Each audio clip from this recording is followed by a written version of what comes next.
네, 오늘 같이 나눌 하나님의 말씀은 마태복음 26장 17절부터 30절까지를 본문으로 해서 최후의 만찬 그리고 최고의 가르침이라는 제목으로 말씀을 증거하기 원합니다. 교회력으로는 종료주일이지만 마태복음이 조금 진도가 빨리 나갔습니다. 그래서 오늘 저희가 이 최후의 만찬, 예수님의 Last Supper 그 부분을 우리 같이 묵상하기를 원합니다. 본문을 먼저 같이 읽죠. 시작. 무교절의 첫날에 제자들이 예수께 나와서 이르되 유월절 음식 잡수실 것을 우리가 어디서 준비하기를 원하시나이까. 이르시되 성한 아무에게 가서 이르되 선생님 말씀이 내 때가 가까이 왔으니 내 제자들과 함께 유월절을 내 집에서 지키겠다 하시더라 하라 하시니 제자들이 예수께서 시키신 대로 하여 유월절을 준비하였더라. 저물 때에 예수께서 12 제자와 함께 앉으셨더니 그들이 먹을 때에 이르시되 내가 진실로 너에게 이르노니 너희 중에 한 사람이 나를 팔리라 하시니 그들이 몹시 금심하여 각각 여짜오되 주여 나는 아니지요. 대답하여 이르시되 나와 함께 그릇에 손을 넣는 그가 나를 팔리라. 인자는 자기에 대하여 기록된 대로 가거니와 인자를 파는 그 사람에게는 화가 있으리로다. 그 사람은 차라리 태어나지 아니하였더라면 제게 죽을 뻔하였느니라. 예수를 파는 유다가 대답하여 이르되 랍비여 나는 아니지요. 대답하시되 내가 말하였도다 하시니라. 그들이 먹을 때에 예수께서 떡을 가지사 축복하시고 떼어 제자들에게 주시며 이르시되 받아서 먹으라 이것은 내 몸이니라 하시고 또 잔을 가지사 감사기도 하시고 그들에게 주시며 이르시되 너희가 다 이것을 마시라. 이것은 죄 사함을 얻게 하려고 많은 사람을 위하여 흘리는 바 나의 피 곧 언약의 피니라. 그러나 너희에게 이르노니 내가 포도나무에서 난 것을 이제부터 내 아버지의 나라에서 새 것으로 너희와 함께 마시는 날까지 마시지 아니하리라 하시니라. 이에 그들이 찬미하고 감람산으로 나아가니라. 아멘. 이 부분이 바로 예수님께서 제자들과 함께 유월절 최후의 만찬을 나누는 그런 본문이죠. 오늘 조금 전에 읽었지만 매년마다 이 유대인들은 유월절을 지키지 않습니까? 1000년이 넘게 지켜왔던 이 명절인데 이 예수님께서 이 땅에 계시는 동안에 지키신 마지막 유월절을 어떻게 이렇게 맞이하셨는지 조금 우리가 사실적으로 좀 살펴보기를 원합니다. 본문을 근거해서 언제, 누구와 어디서 무엇을 하셨는지를 우리가 육하역 원칙까지는 아니지만 그래도 좀 찾아보기를 원합니다. 언제일까요? 이날이 요일로 따지면은 목요일 저녁입니다. 유대인들은 유월절이 있는 그 달을 첫 달로 삼죠. 니산월이라 그럽니다. 니산월이고 이날이 14일입니다. 날짜로 따지면 그래서 1월 14일 정도 되는 것이죠. 아마도 예수님께서 제자들한테 목요일 한 오후쯤부터 이제 준비를 시작한 것 같습니다. 그래서 이제 그날 저녁부터는 그 다음 날이 되기 때문에 이제 드디어 이제 그 유월절 식사를 나누게 됩니다. 그래서 목요일 저녁이다. AD 30년 아니면 33년 정도로 이제 생각을 하지요. 내일 금요일 3시면 예수님이 돌아가시죠. 그러니까 이제 만 하루조차도 남지 않은 그런 상황에서 이제 예수님께서 제자들과 함께 이렇게 식사를 나누시고 계십니다. 당연히 이제 대상은 12 제자들만 있었습니다. 그렇죠. 그러니까 굉장히 그동안에 같이 동고동락한 가장 이너서클인 그 12 제자들과 함께 모여서 이 유월절 식사를 일부러 준비하시고 제자들한테 준비하게 하시고 어디로 가서 모였냐면은 예수님께서 예루살렘 성 안에 아무개 집에 가서 이야기해라. 아마 미리 어레인지를 해 놓으신 것 같기도 하고 그렇죠. 그래서 이제 주께서 거기서 제자들과 함께 먹겠다. 그렇게 이제 미리 아마 예약을 해 놓은 것 같죠. 다른 성경에서 보면 이제 마가의 집이 아닐까 이제 추측은 합니다만 하여튼 정하지 않습니다. 그래서 이 당시에 사람들이 이 유월절을 지킬 때는 예루살렘 성 안에서 이 유월절 식사를 해야 된다고 그래요. 그래서 많은 사람들이 모여서 식사하는데, 그래서 아마 미리 어레인지를 해서 이제 이렇게 예수님께서 큰 공간을 확보해 놓으신 것 같습니다.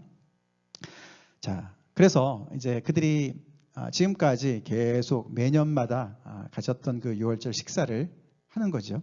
그 안에는 이제 쓴 나물도 있고 포도주도 있고, 또 이제 그 유월절 양, 잡은 양, 하나님께 드린 양 고기도 있고, 또 무교병도 있고, 이런 것들을 다 준비해서 이제 식사를 나누고 있습니다. 그 유대의 백성들이 이 유월절을 지킬 때 그 포맷이 있습니다. 우리도 예배 순서가 있듯이 그들도 이렇게 순서가 있습니다. 잔을 4번인가 나누고 기도를 계속하고, 그 사이사이에다가 그 모임에서 가장 어린 자녀가 오늘 밤은 보통 밤과 무엇이 다릅니까? 이렇게 질문을 시작해서 그 하나님께서 이 유월절의 그 행사를 어떻게 이 명절을 시작하셨는지, 그 이야기를 이제 쭉 하는 그 포맷이 있는데, 예수님께서 제자들과 함께 그런 식사를 나누시는 중에 오늘 우리가 읽어봤지만 예수님이 굉장히 그 전통적인 유대 명절에서는 나오지 않는 이야기를 하시는 거죠. 너희 중에 하나가 나를 팔 것이다. 사실 유월절 이 행사는 굉장히 엄숙한 행사죠, 그렇죠? 물론 하나님께서 주신 그런 구원을 정말 이렇게 기억하고 하나님의 은혜를 감사하는 그런 감사의 자리지만, 그래도 이렇게 굉장히 엄숙한 그런 상황인데 예수님이 갑자기 너희 중에 12이 모여 있는 이 그 제자들을 향해서 너희 중에 한 사람이 나를 팔 것이다, 그렇게 말씀을 하심으로 그 자리는 더욱더 굉장히 무겁게 분위기가 확 이제 가라앉았겠죠. 그렇게 말씀하셨습니다. 그러니까 제자들이 다들 돌아가면서 주여 나는 아니지요, 나는 아니지요, 그렇게 질문을 했습니다. 그래서 예수님이 나와 함께 그릇에 손을 넣는 그가 나를 팔 것이다, 이렇게 기록하고 있습니다. 사실 이것은 이제 그 당시에 이제 이렇게 그릇이 이렇게 떡을 쭉 찍어 먹는 그런 이제 소스 같은 거예요. 그래서 누구나 다 이제 거기다 이렇게 손을 대는 거죠. 한 사람만 대는 게 아니고. 그래서 이제 그 얘기는 너네가 잘 보면 누군지 알 거야라는 말보다는 이렇게 함께 식사를 나누는 그렇게 친한 친구가 나를 배신할 거야라는 뜻이에요. 시편에도 그런 표현이 나옵니다. 자, 그러니까 그릇을 함께 나와 함께 그릇에 손을 넣는 그가 나를 팔 것이다. 그러면서 인자는 감사합니다. 감사합니다. 인자는 자기에 대하여 기록된 대로 가거니와 인자를 파는 그 사람에게는 화가 있을 것이다, 이렇게 경고를 하십니다.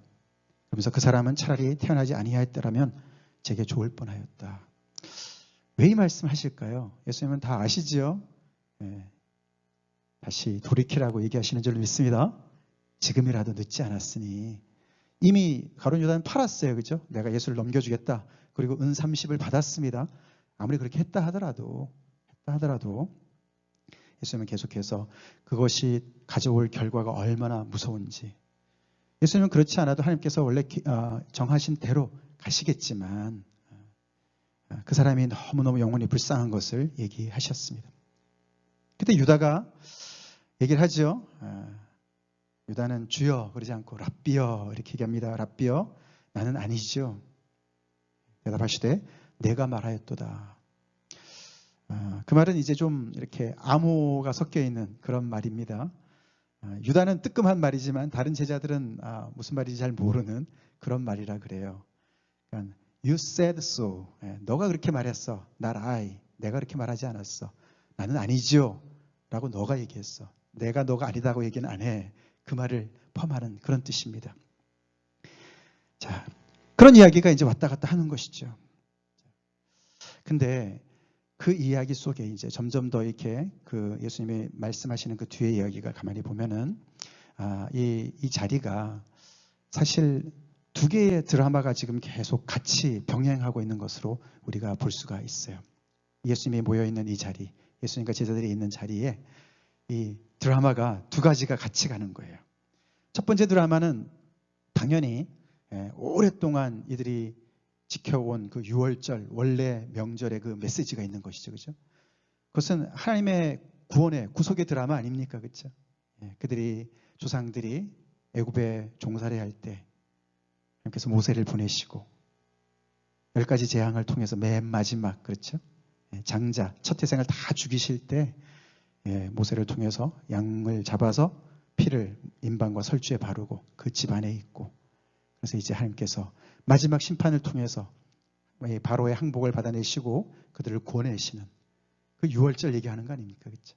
그래서 이 백성들이 유월절을 지킬 때마다 지금 아무리 힘들고 어려운 상황이 있다 할지라도 그 과거에 자기들의 그 조상들 속에서 역사하신 하나님의 그 놀라운 구원의 손길, 그 사건을 기억하는 것이죠. 그래서 그걸 기억해내면서 그때 우리의 언약의 하나님 야훼께서 우리를 그렇게 능력의 손으로 구원해내셨다. 그것을 돌아보며 감사도 하고, 지난 몇 주 전에 제가 말씀드렸지만 또 앞을 내다보는 것이죠. 그렇죠? 지금도 여러 가지 어려움들이 있고, 그 당시에 1세기 유대인들은 아직도 자기들의 포로 생활이 끝나지 않았다라고 믿었다고 그래요. 자기들의 본토에 살고 있지만서도, 그렇지만 아직도 하나님의 영광이 온전히 새로워지지 않았고, 다시 하나님과의 관계가 온전해지지 않았고, 외세의 침략들이 계속 아직 있고, 외세의 그런 영향들이 아직 있고, 그런 상황이기 때문에 아직 포로 생활이 끝나지 않았다고 생각을 한 것이죠. 그렇기 때문에 하나님의 어떤 새로운 출애굽을 기대하면서, 그것을 바라보면서 기도하는 그런 자리였습니다. 그래서 이 자리가, 예수님이 제자들과 함께 마지막 식사를 나눈 이 자리가, 그 절기가 중요한 거예요. 그렇죠? 절기가 중요합니다. 그런 절기 배경 속에서 지금 예수님이 말씀을 하고 계시는 건데, 그러니까 당연히 그 절기의 메시지가 강하게 있는데, 거기에다가 예수님께서 이렇게 자신의 스토리를 얹으시는 거예요. 그래서 이 드라마가 두 개가 같이 갑니다. 예수님은 26장 바로 앞에 이 2절에서도 이렇게 말씀하셨어요. 너희가 아는 바와 같이 이틀이 지나면 유월절이라. 인자가 십자가에 못 박히기 위하여 팔리리라. 예수님은 당신의 죽음을 유월절을 배경으로 유월절 때 팔릴 것을 이렇게 말씀을 하세요. 그리고 십자가에 대한 이야기도 하셨죠. 그리고 오늘 우리가 본문을 읽어본 그 내용에서는 내 때가 왔기 때문에 이런 말씀하셨어요. 그죠? 내 때가 왔기 때문에 내가 너네가 성 안에 들어가면 아무개를 집을 가서 우리가 거기 가서 식사하도록 해라. 그러면서 당신이 팔리고 당신이 죽을 그때를 이야기하시면서, 사실 예수님은 이 출애굽의 이 스토리랑 자신의 지금까지 인생 전체의 사역의 스토리를 함께 이렇게 묶으시면서 얘기를 하시는 거예요. 그래서 이 자리가 굉장히 지금 심오한 하나님의 어떤 그런 스토리가 그 안에서 지금 벌어지고 있는 것이에요. 굉장히 상징적인 얘기들이 많이 들어가 있고요. 하나님의 놀라운 그런 구속의 역사, 그 드라마가, 그 옛날에 출애굽 때 일어났던 그 드라마가 지금 예수님의 인생을 통해서 뭔가 펼쳐지고 있는, 뭔가 그런 것들을 내포하는 그런 자리였어요. 우리가 이제 이렇게 예수님의 십자가의 죽음, 특별히 이제 1년 지나면서, 그렇죠, 고난주간을 우리가 이렇게 맞이하고 부활절을 맞이하는 이때 예수님이 왜 죽으셨나? 이런 질문을 우리가 좀 던져봐야 돼요. 예수님은 왜 죽으셨나? 당연히 답을 알아요. 그죠? 우리가 고린도전서에 보면은 우리 죄를 위해서 돌아가셨습니다. 우리 죄를 위해서 돌아가셨습니다. 맞습니다. 근데 좀 더 역사적으로 우리가 따져봐야 돼요. 예수님은 왜 꼭 죽어야만 하셨을까? 그것도 왜 십자가에서? 그리고 예수님은 스스로를 어떻게 생각했을까? 당신의 죽음에 대해서 어떤 이해를 가지고 있으셨을까? 잘 알잖아요. 그렇죠? 예수님은 여러 번 예고를 하셨습니다. 당신이 예루살렘에 올라가면 거절을 당하시고 핍박받고 죽으실 것을 말씀을 여러 번 하셨어요. 알면서도 가셨거든요. 이것이 어떤 로마의 어떤 그런 권세와 이 유대의 그런 종교 지도자들의 어떤 틈바구니 속에서 희생양이 된 거냐, 예수님이 원치도 않았는데 그 자리에 간 거냐? 십자가에서 그냥 발버둥 치면서 날 살려줘. 나는 아무 죄가 없어. 이렇게 죽으신 거냐? 사실 그런 것들을 우리가 좀 생각을 해봐야 돼요. 예수님은 도대체 또 유대인인데 왜 이 로마 형틀인 십자가에서 돌아가셨냐? 이제 그런 것들을 우리가 이런 고난 주간에 좀 더 깊이 생각을 해봐야 되는 것이죠. 오늘 그래서 이 본문이 예수님이 당신 자신의 임박한 죽음을 어떻게 보시고 어떤 의미가 있고 어떤 목적이 있는지를 밝히시는 굉장히 중요한 본문입니다. 나중에 교회 제자들이 그걸 그냥 이렇게 자기네 임의로 그냥 편집했다. 그렇게 생각할 수가 없어요. 왜냐하면요. 이 기록은 사복음서 전체에 다 나와요. 조금씩 다 달라요. 그러니까 예수님은 분명히 죽으실 것을 아셨고 왜 죽으시는지도 알으셨어요. 왜 죽으시는지도 알으셨어요. 그래서 우리는 이 드라마 두 개를 같이 한번 이렇게 생각을 해봐야 됩니다. 자, 그러면서 예수님께서 오늘 사실 이 자리에서 제자들한테 지금까지도 많은 가르침을 주셨지만 몸소 행동으로 가장 최고의 가르침을 주시고 계세요. 아까 제가 이제 처음 그 표지 그림에 보여드린 그 그림 한번 다시 보시겠습니다. 사실 최후의 만찬 그러면 우리가 가장 대표적인 작품이 있어요, 그죠? 레오나르도 다빈치가 그린 그림이 있습니다. 유명한 그림 아닙니까? 그걸 왜 사용을 안 하고 제가 이걸 사용했을까요? 그 그림은 이렇게 테이블 위에 이렇게 쫙 일렬로 앉아 있잖아요, 그죠? 그게 그 당시에 좀 상황과 좀 맞지 않아요, 사실. 이들은 이렇게 바닥에 이렇게 비스듬히 옆으로 이렇게 기대서 앉는 그런 세팅이에요. 저 그래서 이 그림을 더 좋아합니다. 더 현실감 있고 더 맞는 것 같아요. 이 그림을 한번 생각을 가만히 해보세요. 이 자리가 지금 1000년도 넘게, 모세가 거의 줄 잡아서 1200년, 1400년 정도 되거든요. BC. 그러니까 1000년이 넘은 거잖아요. 그렇죠? 그래서 이 유대인들이 계속 이 유월절을 지켜온 거예요. 명절을 지켜온 거예요. 그때마다 그 유월절에 어린 양을 잡아서 그렇게 하나님 앞에 제사를 드리고 하나님의 구원을 계속 되뇌면서 기억을 하면서 앞으로 하나님께서 다시 하나님의 어떤 역사를 이루실 것을 계속 기대해온 거거든요. 그런 그 날에 예수님이 그동안에 당신을 따라온 제자들을 향해서 이렇게 뭔가 의미심장한 얘기를 하시는 거예요. 조금 전에는 너희 중에 한 사람이 날 팔 것이다 말씀하셨지만 그 다음에 이제 더 중요한 말씀을 하시죠. 그들이 이제 먹을 때에 이제 이 유월절 식사를 나눌 때에 예수께서 떡을 가지사 축복하시고 무교병을 가지시고 축복하시고 떼어 제자들에게 주시며 이르시되 받아서 먹으라. 이것은 내 몸이다. 이렇게 말씀을 하셨어요.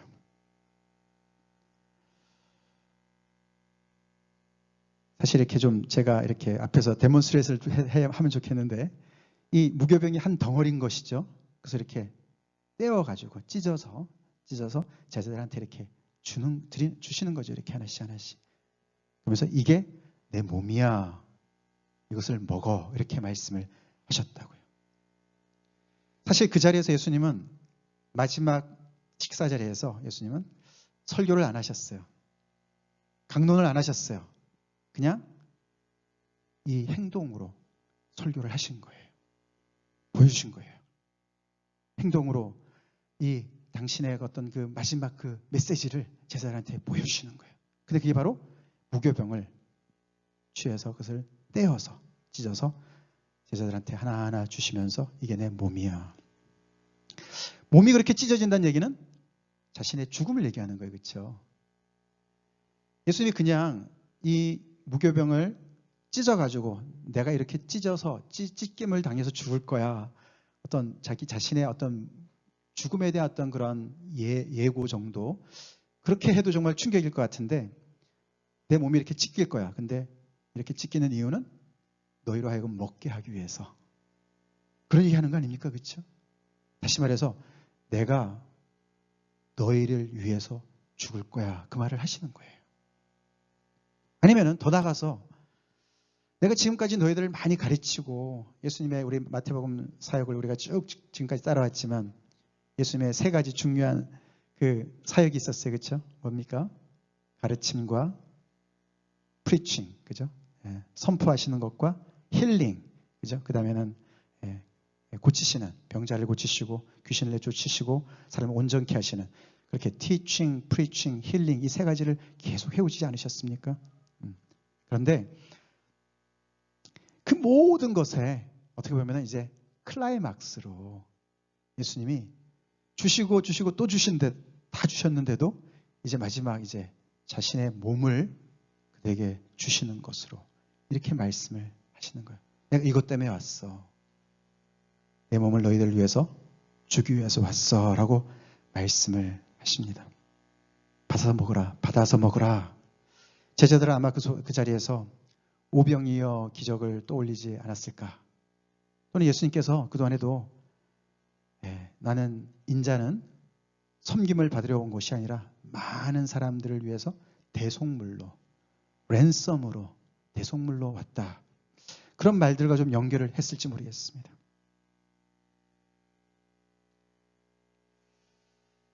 예수님이 도대체 이 12제자들을 얼마나 사랑하셨으면 이 떡조각이 내 몸을 상징하는 거야. 이걸로 내가 먹어. 내가 그만큼 너희를 사랑해. 그 말 아닙니까? 그렇죠? 얼마나 사랑하셨으면. 근데 그 다음에 이제 더 깊은 이야기를 하시죠. 이어서 또 잔을 가지사 감사기도 하시고 그들에게 주시며 이르시되 이 말씀을 하셨습니다. 같이 다시 읽겠습니다. 시작.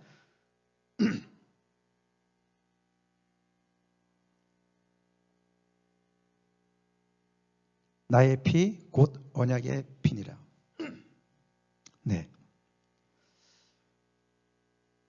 앞에 이야기는 예수님께서 제자들을 어떻게 보면은 그 12제자들과 예수님 그 13명 굉장히 개인적이고 그렇죠? 자기를 그렇게 목숨 걸고 따라온 제자들 정말 사랑하고 그래서 이렇게 내가 너희를 위해서 희생해 뭐 이렇게 드릴 수 있어요. 그렇죠? 근데 여기 뒤에 얘기를 가만히 보니까 훨씬 더 공식적인 얘기죠. 그죠? 이건 공적인 하나님의 역사 얘기 아닙니까? 죄 사함을 말씀하시고 언약을 얘기하세요. 언약의 피를 얘기하세요. 그래서 이 12제자들만이 아닌 것을 말씀해 주시고 더 나아가서 예수님이 하시는 이런 일들이 하나님의 역사와 연결되는 것을 얘기하시는 거 아닙니까? 그렇죠? 그렇게 하시죠. 그래서 너희가 이 잔을 다 마시라. 거기에 가룟 유다도 껴있는지 모르겠습니다. 이것은 죄 사함을 얻게 하려고 많은 사람을 위하여 흘리는 바 나의 피 곧 언약의 피다. 그 당시 사람들 죄 사함은 어디서 받았습니까? 어떻게 받습니까? 예루살렘 성전에 가서 받았습니다. 동물의 제사를 드리면서 받았습니다. 근데 성전의 멸망을 예고하신 하나님 예수님께서 그렇죠? 이제는 죄 사함을 나를 통해서 받게 된다라고 말씀을 하고 계시고 더 나아가서는 나의 피는 언약의 피다. 언약의 피다. 이스라엘 백성들한테서 언약이라는 단어는 언약의 하나님을 떠올리게 하는 것이고요. 이 언약이란 단어랑 피라는 단어가 이렇게 가까이 한 절에 나와 있는 그 구절이 구약에서요. 딱 두 군데밖에 없어요. 처음에 모세가 하나님과 그 시내산에 언약 맺을 때 그 출애굽이 한번 나오고요. 그 다음에 스가랴 있잖아요. 거의 이 끝물에 그 예수님 오시기 얼마 전에 그때 그 스가랴 선지자한테 하나님께서 말씀을 주신 말씀에 이제 목자가 이제 메시아가 오게 되면은 그때 언약의 피를 통해서 내가 다시 구원할 것이다라는 예언이 있어요. 그 두 가지 배경밖에 없어요. 근데 거기다 대고 예수님께서 내 피가 바로 그 언약의 피야. 언약의 피야. 그래서 예수님의 이 제자를 향한 사랑과 그래서 자기 자신의 몸과 자기 자신의 피를 생명을 주시는 것은 훨씬 더 거대한 하나님의 구원의 그 역사 속에 그 드라마 속에 같이 스며들어가 있는 함께하는 더 나아가서는 그 오랫동안 지금까지 지켜온 그 출애굽의 그 사건, 그렇죠? 그 모든 것들이 어떻게 보면 성취로서, 그것을 완전히 이루는 성취로서 하나님의 구원을 완성시키는 것으로 그렇게 말씀을 하시는 겁니다. 이것이 예수님이 제자들에게 행동으로 보여주신 설교예요. 가르침이에요. 떡을 나눠주시면서 떼어서 나누시면서 이것이 내 몸이고, 잔을 나누시면서 이것이 내 피인데 이 피로 너희는 죄사함을 얻을 것이고, 언약의 피로 하나님께서 지금까지 너희들의 언약을 완전히 새롭게 하시는 그 일을 행하실 거야. 새 언약은 어디에 나오는 말입니까? 예레미야 선지자에서 나오는 거 아닙니까? 그렇죠? 이스라엘 백성들이 오랫동안 기다려온 이 예레미야 선지자가 예언한 이 말씀 언제 이루어질까? 하나님께서 언약을 언제 새롭게 하실까? 그래서 우리의 마음에, 이 돌 같은 마음에 새 영을 부어주시고, 그래서 하나님의 그 계명을 우리가 받고서도 계속 불순종했던 그런 모든 것들을 다 하나님께서 새롭게 하셔서 우리에게 새로운 출발을 하실 때가 언제 올까 계속 기다려왔는데, 그 하나님의 역사를 예수님이 이 12명한테 거기 그 장소에서 말씀을 하시는 겁니다.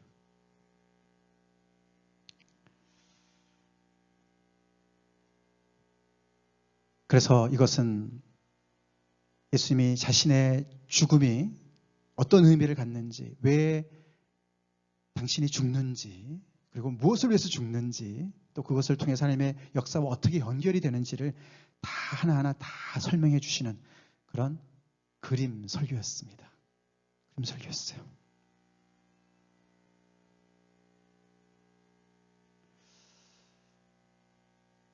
제자들이 이 유월절 만찬을 준비하면서, 이 만찬을 나누면서 계속 해왔던 것이 있어요. 그렇죠? 계속 해왔던 것이 있는데, 그런 그 절기를 지키는 가운데 예수님이 이런 이야기들을 삽입하셔가지고 이들한테 설명을 하고 계시는 겁니다.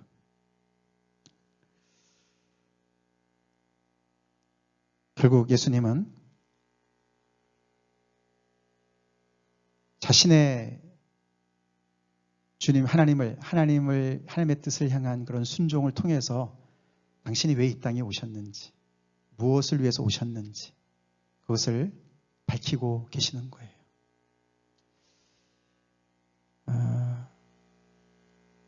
지금 예수님의 죽음을 가지고 지금 우리가 얘기하고 있습니다. 그렇죠? 어떻게 보면 예수님 그래서 예루살렘에 올라가신 것은 죽기 위해서 올라가신 거예요. 이 순간을 위해서 올라가신 거예요. 우리 생각에는 지금까지 잘 하시다가 아니 왜 거기서 그렇게 죽으시냐 이런 생각이 들지 않습니까? 그렇죠? 그래서 이것이 막 고조가 되다가 예루살렘 올라가셔서 예수님께서 딱 정말 메시아로 인정받고 왕으로 정말 이렇게 추앙을 받고 호산나 그 말씀처럼 그분의 그 능력과 지혜로 로마도 몰아내고 그렇게 해서 완전히 회복을 시키시면 완전히 그것이 클라이막스로 갈 것 같은데 아니잖아요. 그렇죠? 아니에요.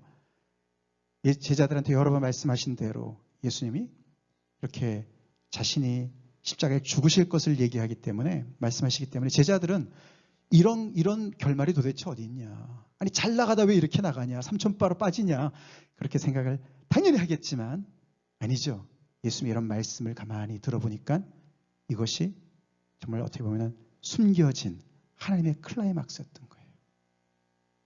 그래서 예수님은 정말 이 땅에 오신 목적이 어떻게 보면 죽기 위해서 오신 거예요. 아멘이십니까? 그게 예수님의 클라이막스였어요. 이 자리가 클라이막스였어요. 그래서 우리가 누가복음에 보면은 예수님이 너희들과 함께 이 유월절 식사를 하기 위해서 내가 원하고 원했다. 그런 표현을 했어요. 누가복음은 그렇게 기록합니다. 그래서 예수님께서 지금까지도 많은 은혜를 정말 끼치시고 가르치시고 백성들을 고치시고 그래서 많은 사람들이 정말 예수님을 이렇게 통해서 많은 은혜를 얻었는데 어떻게 보면 그것은 맛배기에 불과한 것이고 이제 드디어 내가 가장 중요한 일, 그 일을 하는 거야. 그게 바로 내 몸을, 내 피를 너희들 위해서 내어주는 거야. 이게 클라이막스야. 하나님의 드라마의 클라이막스야. 라고 말씀하고 계시는 겁니다. 아까 지현 집사님 기도하실 때 종료주일에 그쵸? 예수님 왕이신데 나귀를 타고 겸손하셔서 나귀를 타고 들어가십니다. 그 모습도 굉장히 어울리지 않는 모습이죠. 그렇죠? 오늘 이 말씀도 그렇지 않습니까? 예수님 그렇죠? 아니 죽으면 끝이 아니냐. 어떻게 죽음이 클라이막스가 될 수 있느냐. 하나님의 생각은 정말 다르십니다. 우리의 생각과 달라요. 달라요. 이 죄사함과 이 언약의 갱신이 이렇게 일어날 줄 어떻게 알았습니까? 그래서 예수님은요. 정말 이 순간이 실패한 메시아, 완전히 자신의 사역이 지금까지 굉장히 오점이 없이 잘 성공적으로 왔었는데 어떻게 삐끗해가지고 그냥 완전히 죽음으로 실패한 끝맺음을 한 그런 메시아. 그건 세상의 판단이고 예수님 절대로 이렇게 말씀 안 하셨어요. 당신의 죽음을 분명히 하셨어요. 그래서 제자들한테 이해를 얼마나 할지 모르지만 제자들한테 이렇게 가르치고 계시는 거예요.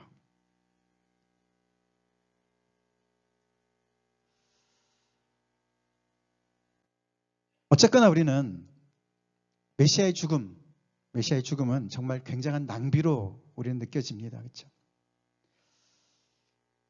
메시아의 죽음, 예수님의 지금 당신의 죽음을 말씀을 하시는데 결국 이 죽음은 십자가상의 죽음입니다. 그렇죠? 십자가상의 죽음. 십자가형은 그 당시에 로마의 그 정말 그 파워가 얼마나 절대적이었는지를 상징적으로 보여주는 그런 형벌이었습니다. 그래서 누구든지 로마의 관할하에 있는 그 정말 나라의 백성들 중에 누구든지 이 로마의 그 권력에 대드는 사람들, 반역자들이겠죠, 반란꾼들이겠죠. 그런 사람들은 가차없이 십자가에 달려 죽겠습니다. 십자가는 굉장히 고통스럽고 수치스럽고 야만적인, 그리고 굉장히 오랫동안 고통을 당하도록 고안된 그런 형틀이었습니다. 그냥 산 사람을 그냥 매달아 놓는 거니까, 그렇죠? 매달아 놓고 그냥 고통 중에 말려 죽이는 거 아닙니까? 그러는 중에 새들이 와서 쪼아 먹는다 그래요. 시신을 미리 빨리 어떻게 처리하지 못하면은 그냥 뭐 쥐라든가 하여튼 모든 것들이 와가지고, 야생 동물들이 와가지고 이 새들이 와서 그냥 너무너무 비참하게 처참하게 그렇게. 왜 그런 일을 합니까? 로마가 누가 보스인지를 확실하게 알려주는 것이죠. 그죠? 누구한테 대들면, 우리한테 대들면 이렇게 되는 거야. 그걸 알려주는 것들이에요. 예수님은 총독 빌라도도 알았어요. 예수님은 반역자 아닌 거 알았어요. 종교 지도자들도 알았어요. 그렇죠? 예수님은 그동안에 있었던, 여러 번 있었던 메시아, 자칭 메시아들과는 굉장히 다른 분인 걸 알았어요. 예수님이 어떤 그런 정치적인 어떤 그런 그 위험성이 없진 않았지만, 예를 들어서 12명 제자를 데리고 다니시는 것, 12명을 데리고 다니신다는 얘기는 새 이스라엘을 얘기하는 거거든요. 그리고 사람들이 메시아라고 얘기하면 새로운 왕이니까, 그렇죠? 굉장히 정치성이 있습니다. 그러나 예수님은 한 번도 무기를 들어서 뭐 로마와 싸우자 뭐 이런 말 하신 적도 없고, 전혀 예수님은 그런 모습이 아니었습니다. 근데 종교 지도자들이 예수님을 시기하고, 그리고 더 나아가서는 예수님이 이 이스라엘 백성들을 잘못 인도한다. 예수님이 이들을 잘못 인도한다. 거짓 선지자로 판정을 한 거예요. 그래서 자기들은 죽일 수 없으니까 로마한테 넘길 때는 정치범으로 넘긴 것이죠. 그래서 이렇게 이들의 흉계와 이런 모함에 결국은 예수님이 십자가에 죽으시는 거 아닙니까?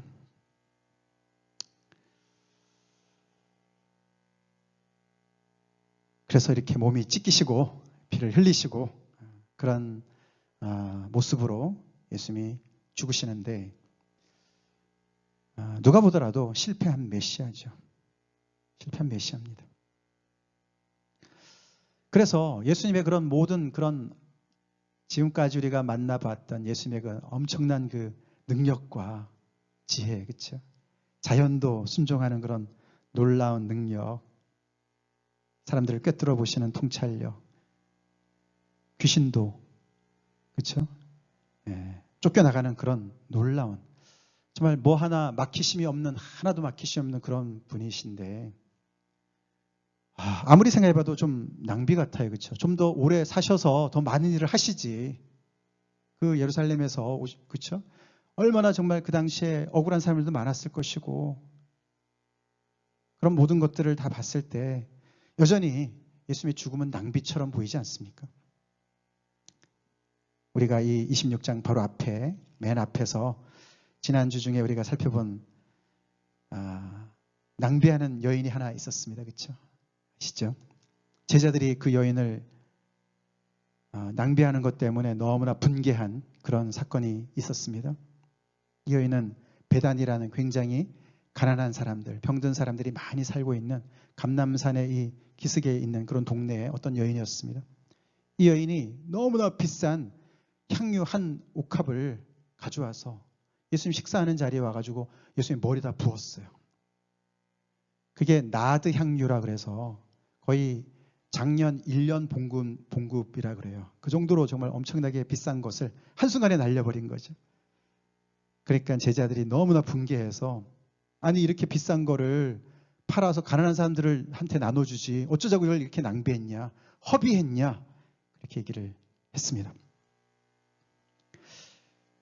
물론 예수님은 그 여인을 칭찬하셨고 그 여인이 알고 했는지 모르고 했는지 잘 모르지만 하여튼 간에 그 여인이 예수님의 장례를 준비한 그런 유일하게 준비한 사람으로 칭찬하셨어요.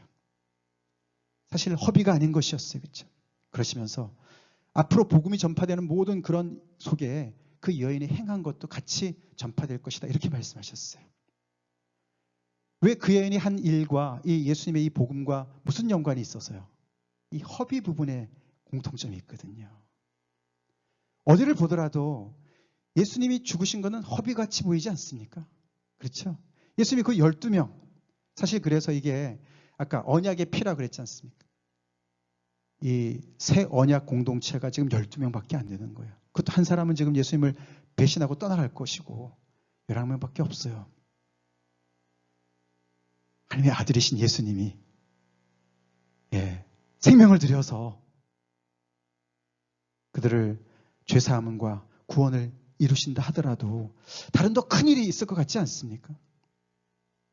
이래 봐도 저래 봐도 낭비 같아 보이지 않습니까? 마치 여인의 그 향유가 낭비된 것처럼 보이지 않냐고요. 예수님은 낭비처럼 보이듯이 당신의 생을 이렇게 깨뜨려서 제자들을 위해서 내어주셨습니다. 예수님뿐만 아니시죠. 그렇죠? 그 아들을 보내신 아버지 하나님의 낭비도 있습니다.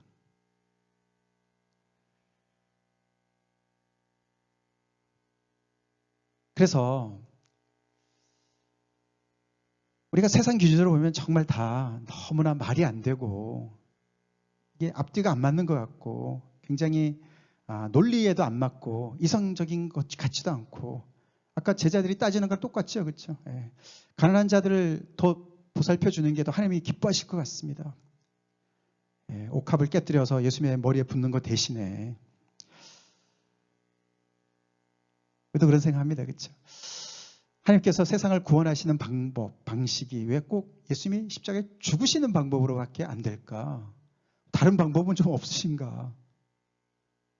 왜 아들이 죽으셔야만 했나?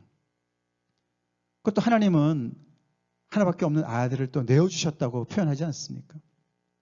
아들을 내어주신 하나님께서 이 모든 것을 우리에게 은사를 주시지 않겠느냐? 세상이 그 아들을 받지도 않는데 거부하고 거절하는데 심지어 이 12명 중에 한 사람이 이렇게 예수님을 팔고 그렇죠? 자기 갈 길을 가는데 이게 참 이해가 안 되는 하나님의 사랑이죠. 하나님의 마음이죠. 그만큼 예수님의 이 죽으심이 십자가의 죽으심이 너무나 허비된 것 같은 그런 죽으심을 통해서 우리가 조금 전에 봤던 엄청나게 귀한 죄사함과 언약의 피를 이루어 놓으셨다고요. 성취하셨다고요. 그리고 예수님은 더 나가셔서 이것을 통해서 예수님이 제자들한테 가르쳐주신 대로 너희는 이렇게 기도해라. 하늘에 계신 우리 아버지여. 그 다음 뭡니까? 하늘에 계신 우리 아버지, 이름이 거룩히 여김을 받으시며 나라에 임하옵시며. 이 나라에 임하옵시며. 하나님의 나라가 어떻게 임하나?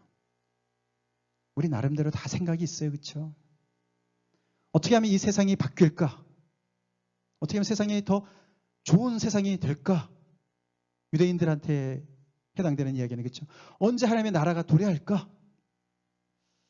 로마 제국만 무릎 꿇으면 괜찮을 것 같은 생각, 우리 생각들이 많이 있습니다. 그렇죠? 근데 오늘 예수님이 제자들한테 뭐라고 하셨습니까? 내가 포도나무에서 난 것을 이제부터 내 아버지의 나라에서 새 것으로 너희와 함께 마시는 날까지 마시지 않을 것이다. 오늘 마지막으로 마시고 내 아버지의 나라에서 만날 때 그때 우리 다시 마시자. 너희는 그 사이에 계속 이것을 행해서 나를 기억해. 누가복음에 그렇게 나오지 않습니까? 그래서 이 성찬식이 이렇게 시작되는 거 아닙니까? 그렇죠? 그래서 교회는 그 해부터 그 다음 해부터 계속해서 이 성찬을 지켰습니다. 예수님이 다시 오심을 기억해냈습니다. 그러나 그 자리에 예수님은 안 계시죠. 아버지의 나라가 도래했을 때 그때 다시 제자들과 함께 마실 것을 약속하셨어요. 아버지의 나라가, 하나님의 나라가 이렇게 임하게 됐다는 거예요. 십자가를 통해서, 실패를 통해서, 수치를 통해서, 고통을 통해서, 실패를 통해서 왔다는 거예요. 아버지의 나라가. 그래서 예수님은 아까도 클라이막스를 말씀을 드렸지만 굉장히 소망 가운데 이 일을 감당하고 계시고, 그러고 나서 이어서 나오는 게 찬미하며 감람산으로 나아갔다. 감람산에 가셔서 겟세마네 기도를 하시고 체포되시고 죽으시러 나가시는 것이죠. 특별히 여기서 찬미하며,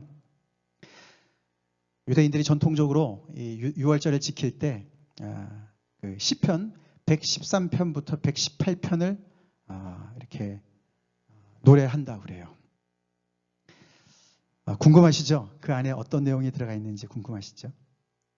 아까 제가 처음에 예배를 열 때, 시작할 때 읽어드린 부분도 거기에 들어가 있고요.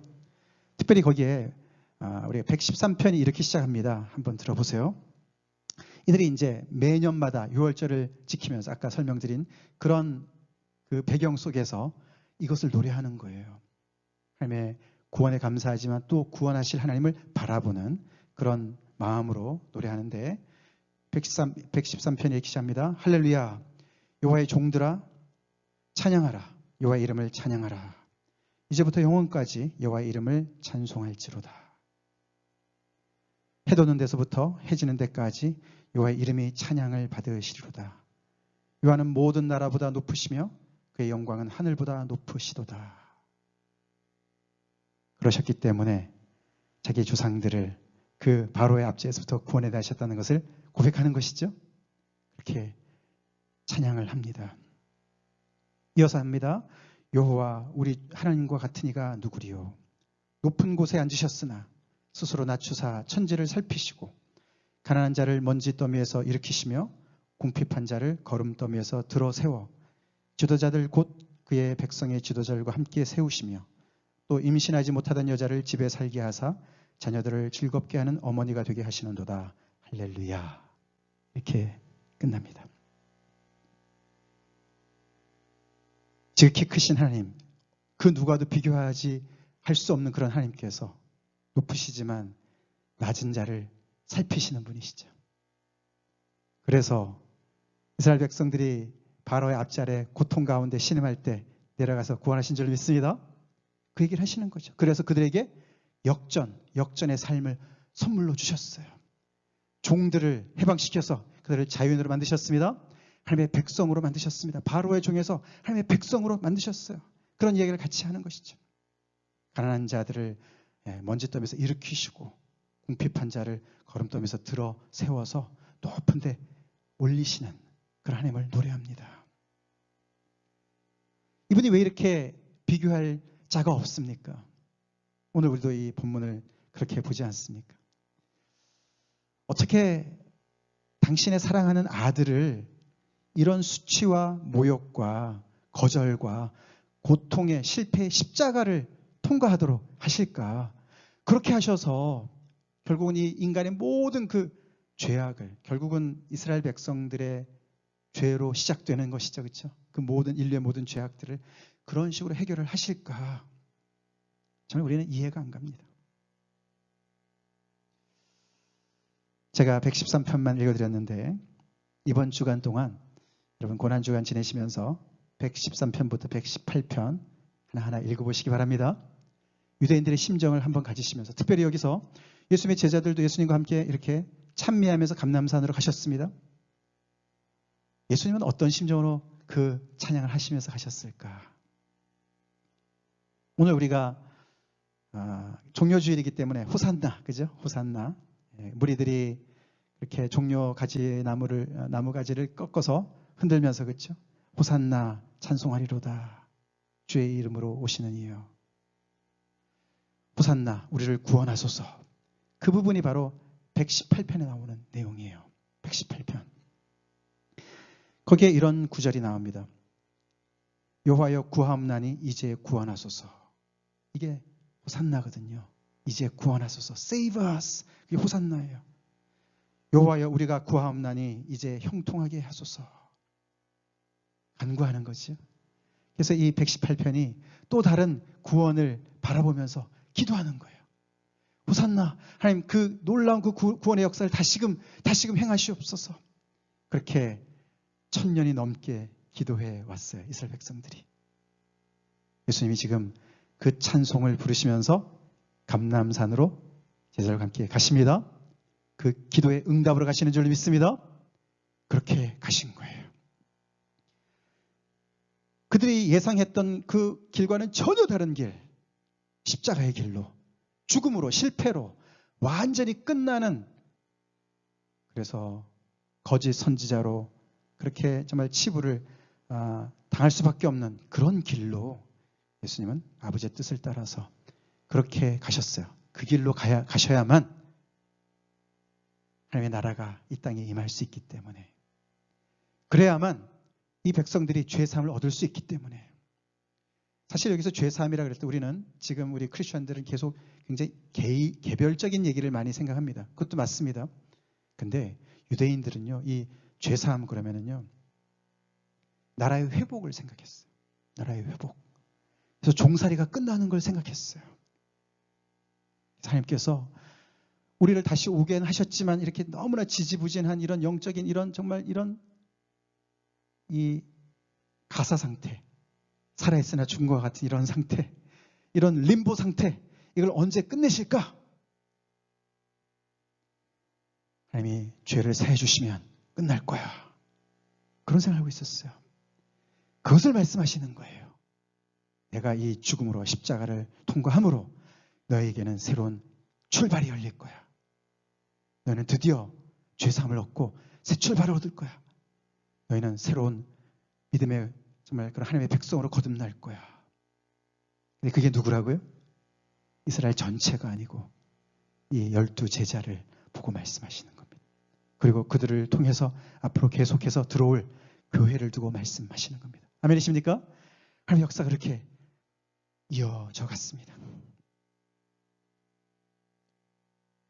예수님의 제자들 아무도 이해하지 못했어요.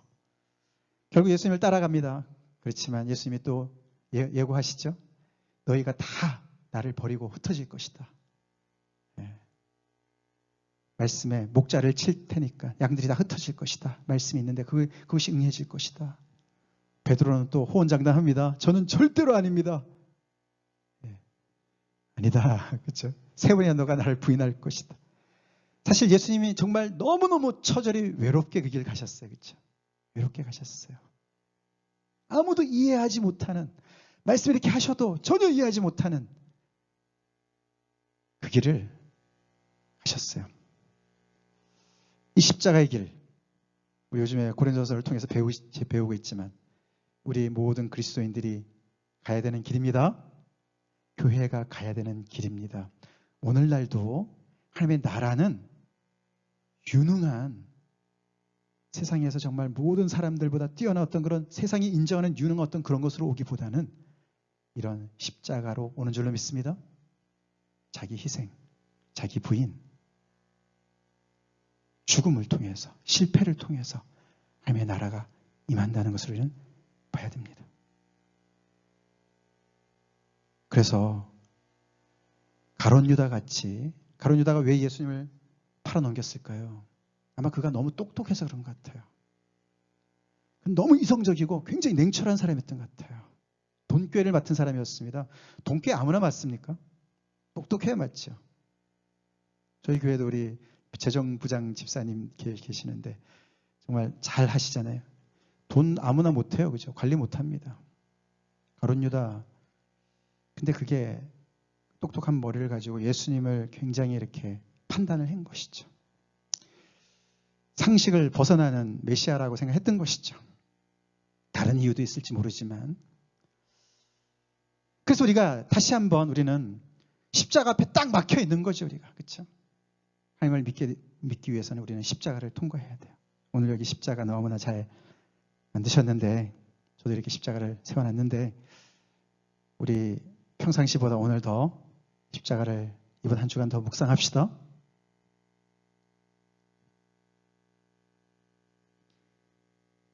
놀라운 일은 내가 십자가를 질 때 일어납니다. 하나님의 새 일은 예수님이 십자가에서 당신을 내어놓으셨을 때 일어났습니다. 그게 클라이막스였어요. 우리의 신앙의 클라이막스는 뭐로 장식하고 싶으십니까?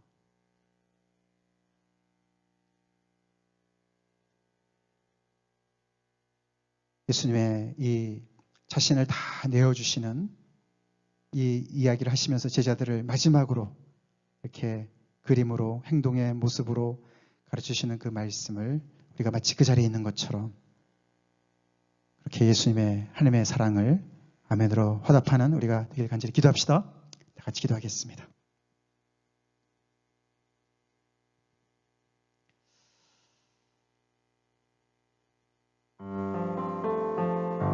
최후의 만찬이 아닙니다.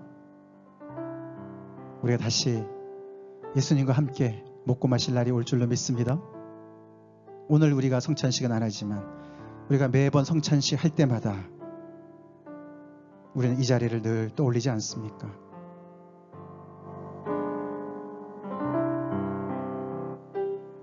유대인들의 오래된 구원의 드라마, 하나님의 드라마, 그 드라마가 예수님의 십자가로 실체가 되었고 완성이 되었어요. 그래서 새 언약이 시작되었습니다. 죄사함을 얻는 길이 열렸습니다. 결국은 하나님께서 당신의 아들을 제물로 내어주시고 그 아들은 자신의 몸을 내어주심으로 받아서 먹으라. 나의 피를 마시라. 참된 음료, 참된 양식으로 내어주심으로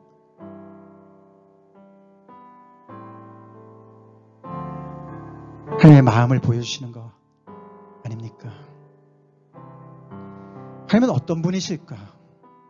궁금하지 않으십니까? 오늘 바로 이 자리가 예수님의 이 모습이 하나님의 마음을 다 대변하고 있어요. 보여주고 계세요. 우리를 향한 하나님의 이 허비하는 이 사랑, 왜 그렇게까지 할 필요가 없으실 것 같은데, 우리의 따지는 머리로는 도저히 수지타산이 맞지 않는 것 같은데, 우리를 불쌍히 여기셔서, 긍휼히 여기셔서, 그 길밖에 없으니까, 그 길이라도 있으니까 감사해서 아들을 보내시고 이 길을 열어 놓으신 것이죠. 사랑은 논리가 아닙니다. 때로 사랑은 허비할 수도 있습니다. 나는 이런 하나님의 사랑 앞에 얼마나 나는 허비하는 그런 희생을 하면서 주님 앞에 나아가고 있습니까? 하나님의 사랑에 내가 반응하고 있습니까? 아니면 아직도 가룟 유다처럼 우리의 냉철한 머리로, 이성적인 머리로 하나님 앞에 따지기를 좋아합니까? 우리 하나님의 마음을, 이 사랑의 마음을 더욱더 알게 해주세요. 간절히 기도하는 시간 갖겠습니다.